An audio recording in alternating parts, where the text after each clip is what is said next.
CCN Mandla. Collector doctor सलोनी श्रीराणा ने भ्रमण के दौरान उन्होंने नैनपुर में अनेक ग्रामों का भ्रमण करते हुए विभिन्न योजनाओं के तहत किए जा रहे कार्यों का निरीक्षण किया। इस दौरान उन्होंने ग्राम कुटेली में संचालित कोदो कुटकी प्रोसेसिंग यूनिट का, पाटासिवरा में प्राथमिक स्वास्थ्य केंद्र, चिचोली में नल जल योजना, जामगांव में नर्सरी एवं उपार्जन केंद्र तथा चिरेडोंगरी में CM राइज स्कूल के निर्माणाधीन भवन का निरीक्षण किया। भ्रमण के दौरान उन्होंने ग्रामीणों से चर्चा करते हुए शासन की योजनाओं के संबंध में फीडबैक भी लिया। ग्राम कुटेली में संचालित कोदो कुटकी प्रोसेसिंग यूनिट का निरीक्षण करते हुए कलेक्टर ने उत्पादन एवं संग्रहण के संबंध में जानकारी ली। उन्होंने कहा कि कोदो कुटकी के उत्पादन को बढ़ाने के लिए किसानों को सहयोग करें। प्राथमिक स्वास्थ्य केंद्र पाटासिवरा के निरीक्षण के दौरान कलेक्टर ने स्वास्थ्य केंद्र द्वारा प्रदाय की जा रही सेवाओं को बेहतर बनाने के निर्देश दिए। उन्होंने निर्देशित किया कि प्रत्येक गर्भवती महिला का पंजीयन सुनिश्चित करें, प्रत्येक घर का सर्वे करें। भ्रमण के दौरान कलेक्टर डॉक्टर सलोनी श्रीराणा ने चिचोली में नल जल योजना के तहत किए जा रहे सुधार कार्यों का निरीक्षण किया। उन्होंने कहा कि कार्य में प्रगति बढ़ाते हुए 15 दिवस में कार्य को पूर्ण करें। जो भी पाइप खराब हैं उन्हें बदलें, हर घर तक कनेक्शन सुनिश्चित करें। कलेक्टर ने ग्रामीणों से नल जल के बेहतर संचालन के लिए सहयोग करने तथा समय पर जलकर राशि अदा करने के कहा। जामगांव नर्सरी का निरीक्षण करते हुए कलेक्टर ने निर्देशित किया कि नर्सरी में उन्नत किस्म के फलदार पौधे तैयार करें तथा किसानों को खेती में मेड़ सहित अन्य स्थानों में फलदार पौधे लगाने के लिए प्रेरित करें। नर्सरी के प्रबंधन पर ध्यान दें। मनरेगा सहित अन्य योजनाओं के समन्वय से नर्सरी को बेहतर बनाने में प्रयास करें। जामगांव में संचालित उपार्जन केंद्र के निरीक्षण के दौरान कलेक्टर ने उपार्जित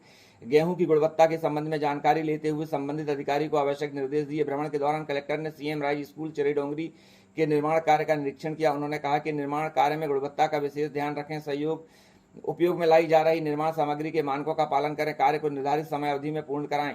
राज्य विधिक सेवा प्राधिकरण मंडला द्वारा वृद्धाश्रम रपटा घाट मंडला में विधिक जागरूकता कार्यक्रम का आयोजन किया गया। प्रवीण कुमार सिन्हा जिला न्यायाधीश सचिव जिला विधिक सेवा प्राधिकरण ने बताया कि माता पिता की देखभाल करना प्राचीन काल से ही पुत्रों का दायित्व माना गया है।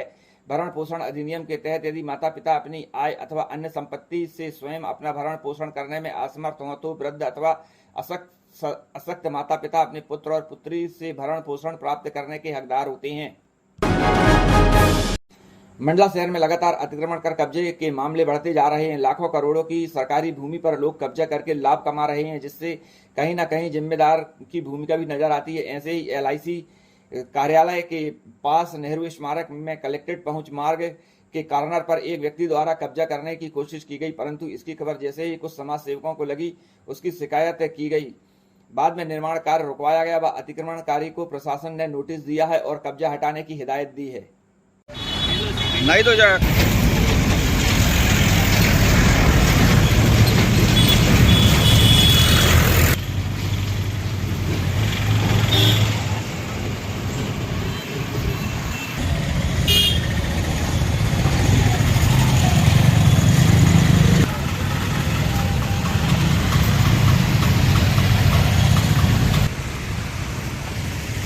अच्छा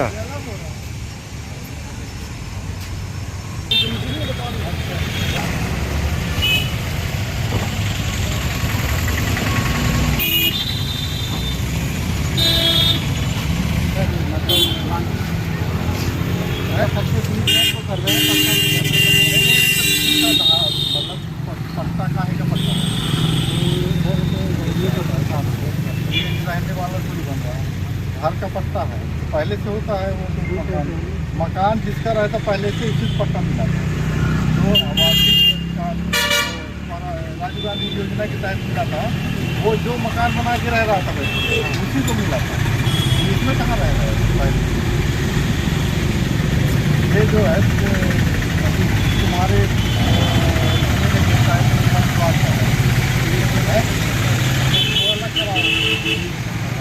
अलग कराओ शाम तक, नहीं तो फिर नगर निगम का अमला आएगा तो तोड़ के ले जाएगा, तुम्हारा भी नुकसान होगा, है नहीं?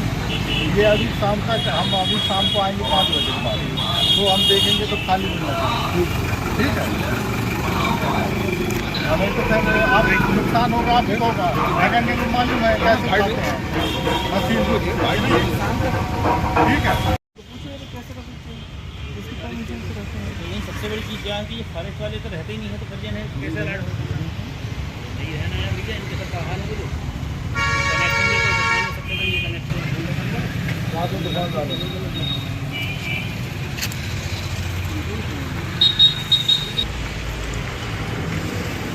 क्या सर ये भी है ये तोड़ने के लिए?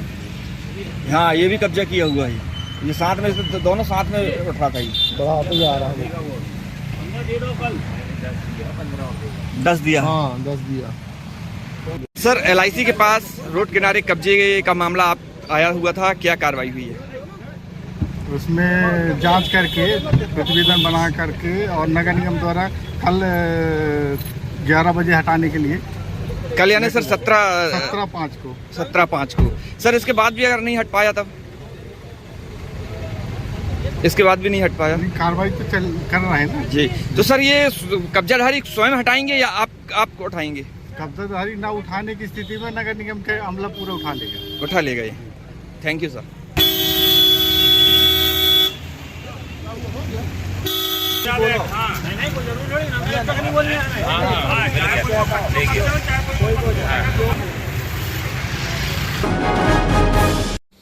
नेशनल हाईवे पूर्वा कोरगांव तिराहा पर कोल्ड ड्रिंक से भरा ट्रेलर पलटा, जिससे कोल्ड ड्रिंक सड़क किनारे गड्ढे में समा गई। इस घटना से कोई भी हताहत नहीं हुआ है।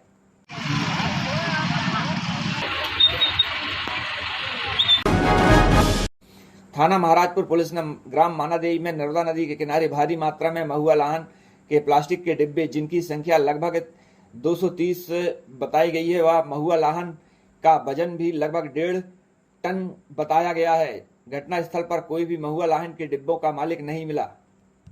पुलिस के द्वारा समस्त महुआ लाहन को नष्ट किया गया।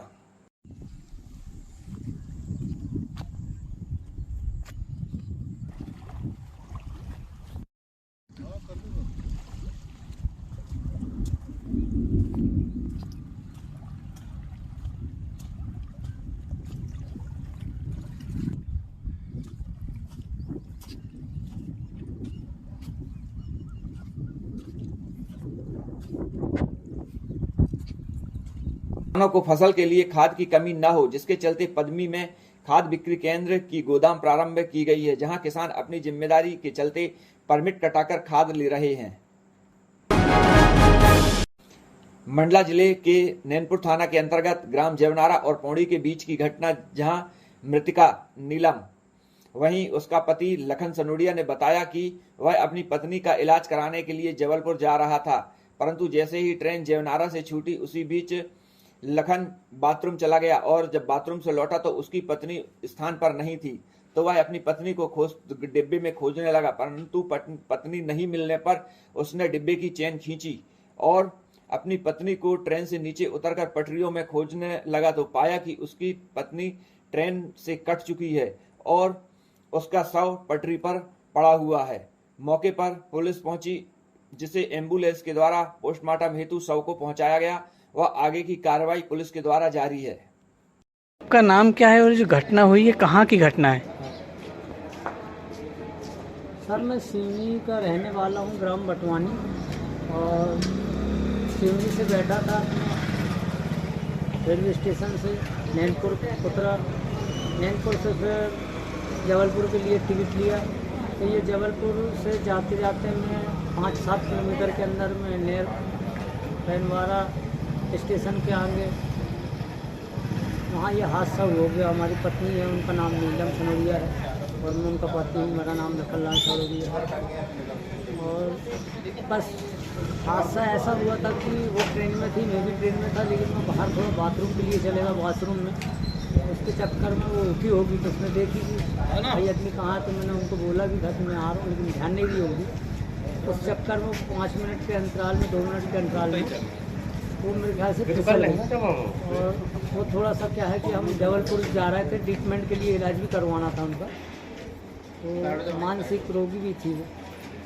हुआ है ट्रेन से ही हुआ है, वो नीचे गिरने के चक्कर में हो गया वो। और मैं बहुत ढूंढा फिर उनको 11 बजे के बाद से, तो पता नहीं चला। वो मैं पटरी के नीचे उतर गया, अगर पटरी के ऊपर रहता तो मेरे को रात को मिल जाती थी। कितने बजे की है? ये सर घटना कम से कम 11:10 की बात है, 11 सवा 11 बजे के बीच की बात है, क्योंकि 10:30 बजे ट्रेन छूट चुकी थी, में रात की बात है। मंडला के हृदय स्थल चिलमन चौक में ट्रैफिक सिग्नल लगाए गए, परंतु ये सिग्नल महीनों से ठीक से काम नहीं कर रहे हैं, जिसके कारण सिग्नल नियम का पालन करने वाले वाहन चालकों को समस्या का सामना करना पड़ रहा है। सिग्नल के ठीक काम न करने के कारण दुर्घटनाओं की आशंका भी बनी रहती है, क्योंकि चौराहे पर वाहनों की आवाजाही इतनी बढ़ जाती है कि लोगों का निकलना भी मुश्किल हो जाता है। बता दें, सड़क दुर्घटनाओं को रोकने के लिए सिग्नल लगाए गए, जिनकी लाखों की लागत थी, परंतु महीनों से बिगड़े हुए ये सिग्नल काम नहीं कर रहे हैं। जिस उद्देश्य से इन सिग्नल को लगाया गया था, जिसके चलते इनका सुधार कार्य कराना अति आवश्यक हो गया है, जिसकी तरफ प्रशासन को ध्यान देना भी अति आवश्यक है। चिलमन चौक में जो सिग्नल लगा है उसके बॉक्स में खराबी आने की वजह से अभी 3 दिन पहले उसमें से बॉक्स निकला था। तो यहाँ पे लोकल में तो कोई नहीं है, छिंदवाड़ा में एक कर्मचारी जिन्होंने पहले इसका मेंटेनेंस किया था उसको खबर की है, तो उसने अभी आने का बोला है। वो आता है तो फिर वो बॉक्स वगैरह चेंज करके और मेंटेनेंस करके उसको वापस चालू कर दिया जाएगा। पहले भी इस तरह की स्थिति देखी गई है सर्विस में। उसमें जब भी अगर कोई वैसी सुधार करने की आवश्यकता पड़ती है तो बाहर से किसी मैकेनिक को बुलाना पड़ता है। इससे पहले भी हुआ है। 3-4 रोज से देख रहे हैं कि पंडित दीनदयाल चौक चिलमन चौक है, शहर का सबसे व्यस्तम इलाका है। यहाँ पर घोर लापरवाही यातायात विभाग की और नगर पालिका की चल रही है। आए दिन एक्सीडेंट भी हो रहे हैं और तेज रफ्तार वाहन पूरे शहर में मंडला रहे हैं। सिग्नल होने से एक यातायात व्यवस्था अच्छी थी, लेकिन ये बंद हो जाने से आप देख रहे होंगे कि सिग्नल बंद पड़ा हुआ है और कोई ध्यान नहीं दे रहा है। ये सिग्नल बंद होने से ये बुलेट रफ्तार जो चल रही है आजकल पटाखे फोड़ते हुए, ऐसे अराजक तत्व को और मौका मिलता है तेज स्पीड में भाग रहे हैं। ऐसा मौत के कुएं में जैसे गाड़ी दौड़ा रहे हैं और आम जन लोगों की जो है जान का खतरा बना हुआ। लगातार मौसम के बदलने से जहां एक तरफ जनमानस परेशान है तो वहीं पशु पक्षी भी परेशान हैं। वहीं तेज हवाओं, तेज गर्मी तो दूसरी तरफ तेज बारिश व बिजली के कारण लोग परेशान हैं व दुर्घटनाओं की आशंका भी बढ़ी हुई है। तेज हवा के चलते पेड़ों के गिरने व दुर्घटनाओं की खबरें भी आईं। असमय हो रही बारिश के कारण जनमानस परेशान है तो वहीं किसान सबसे ज्यादा परेशान है। तेज हवाओं व बिजली के गिरने से शहर व ग्रामीण क्षेत्रों में मवेशियों के मरने की खबरें भी आईं। अचानक हवा तूफान के कारण बड़े बड़े वृक्ष जमीजोद हुए।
पीएम श्री शासकीय हाई स्कूल सेमर खापा में 1 मई से 15 मई तक समर कैंप का आयोजन किया गया, जिसमें प्राथमिक विद्यालय एवं हाई स्कूल के विद्यार्थियों ने अपनी सहभागिता दी।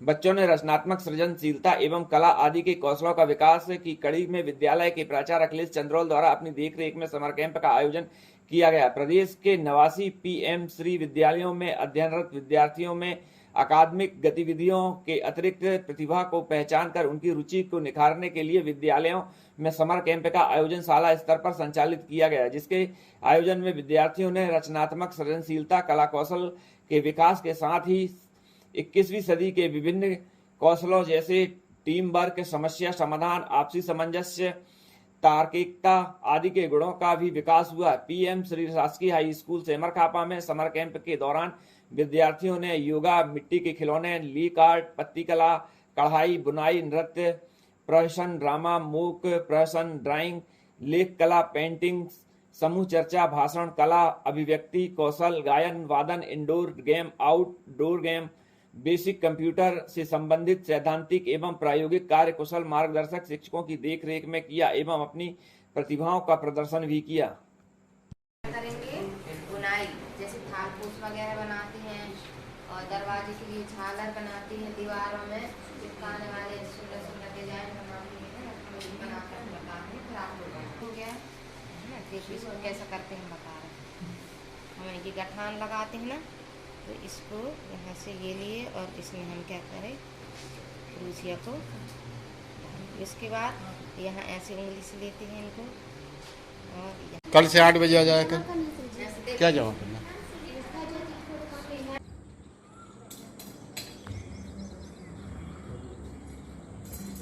अंदर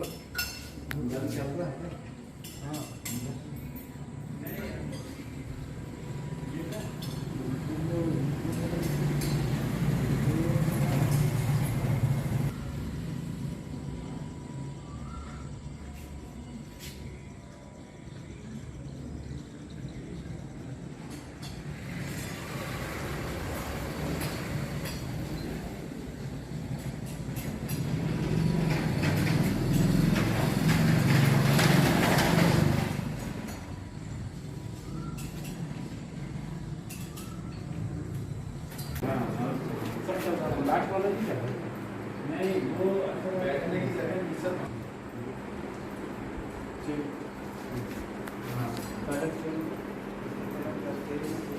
कोई भी रेड कलर का नहीं, झंडे का कलर देखो कैसा रहता है ऊपर, है ना, झंडे का कैसा रहता है, बीच में कौन सा कलर रहेगा, नीचे कौन सा कलर रहेगा,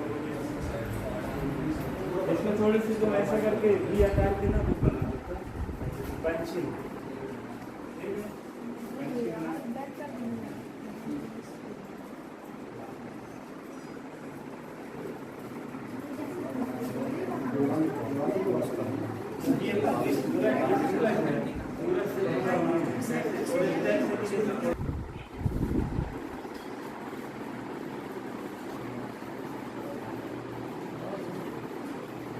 कोई एक व्यक्ति एक पूरे समूह को अपनी स्पीच से, भाषण से, अपनी वाणी से अपने जो विचार है उनको सुनाता है, उनको समझाता है, तो ये सबसे ज़्यादा चलने वाला है। तो ये बोलने आना भी बहुत बड़ी कला है ना, हर कोई बोल नहीं पाता। पहली बात तो हमको स्टेज में जाने में ही डर लगता है, इतने सारे लोग के सामने अपनी बात कहने में डर लगता है, तो लेकिन आगे जाकर कभी ना कभी तो हमको ये काम करना पड़ेगा।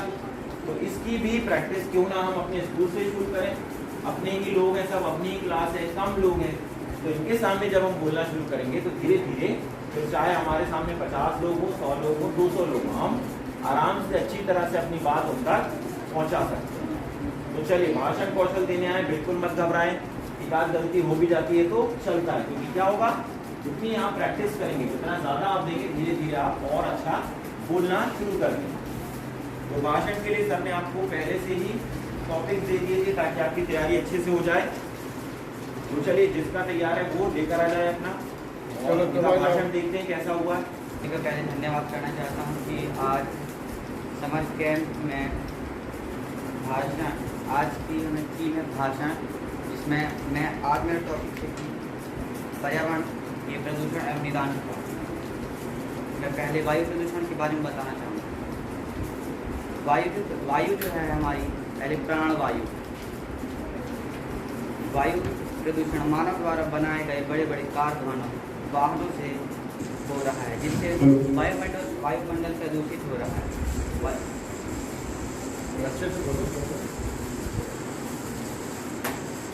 वायु प्रदूषण मानव द्वारा बनाए गए बड़े बड़े कारखानों व वाहनों से हो रहा है।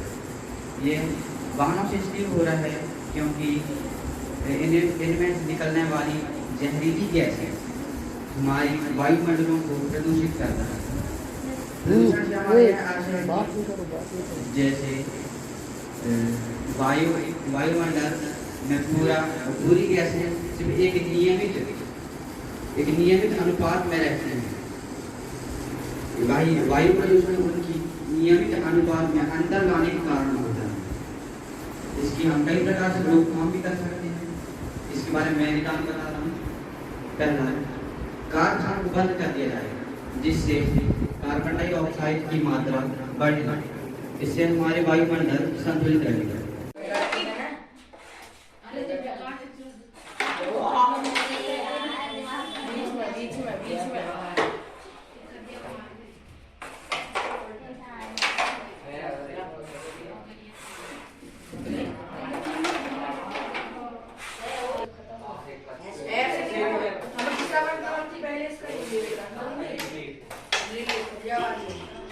Protect the